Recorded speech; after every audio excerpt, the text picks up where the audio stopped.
am Elizabeth Appel. I am a member of Bethlehem Lutheran Church, and I'm also a member of the Church Council.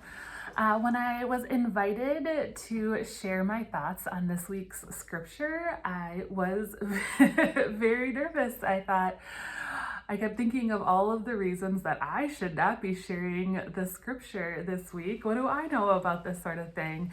And then I saw the question that is kind of guiding us and how we're thinking this week.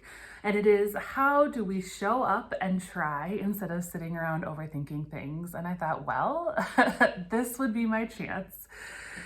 So when I look at the scripture this week of Jesus commissioning the 12 disciples to get started and keep going in the face of opposition and change, and think about how it applies to how I show up at Bethlehem, I am really drawn to verses 11 through 14. And those verses say, "Whatever town or village you enter, find out who in it is worthy and stay there until you leave. As you enter the house, greet it. If the house is worthy, let your peace come upon it.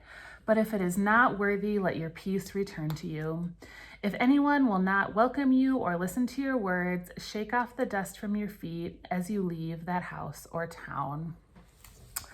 Bethlehem has some really big challenges in front of it, just like all churches do. We're constantly thinking about how do we welcome people back into this space who may have been gone for a few years? How do we think about how to welcome new people into this space who have never been here? How do we constantly evolve and change to meet the needs of our constantly changing communities?